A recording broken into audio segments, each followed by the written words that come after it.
Copa আমেরিকার দ্বিতীয় সেমিফাইনালে মুখোমুখি হতে যাচ্ছে কলম্বিয়া ও উরুগুয়ে। 11 জুলাই বৃহস্পতিবার সকাল 6টায় খেলাটি অনুষ্ঠিত হবে। এবারের কোপা আমেরিকায় দুর্দান্ত ফুটবল খেলছে কলম্বিয়া ও উরুগুয়ে। সম্ভবত টুর্নামেন্টের সবচেয়ে ছন্দে থাকা দুটি দলও তারা। ব্রাজিলের গ্রুপ থেকে ব্রাজিলকে রুখে দিয়ে গ্রুপ সেরা হয়ে শেষ 8-এ উঠেছে কলম্বিয়া।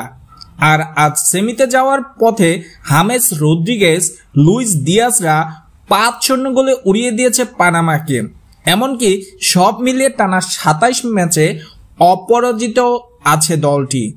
দারুণ ছন্দে থাকা কলম্বিয়ার চোখ এখন ফাইনালে। অন্যদিকে গ্রুপ পর্বে 3 ম্যাচে 3টিতে জিতে কোয়ার্টার ফাইনালে টিকিট পেয়েছিল উরুগুয়ে। আর শেষ 8-এ আজ ব্রাজিলকে পেছনে ফেলে সেমিতেও পৌঁছে গেছে মার্সেলো বিয়েলসার দল। আগামী বৃহস্পতিবার ফাইনালের চোখ রেখেই কলম্বিয়ার মুখোমুখি হবেন নুনিয়েজ ভালভের্দেরা।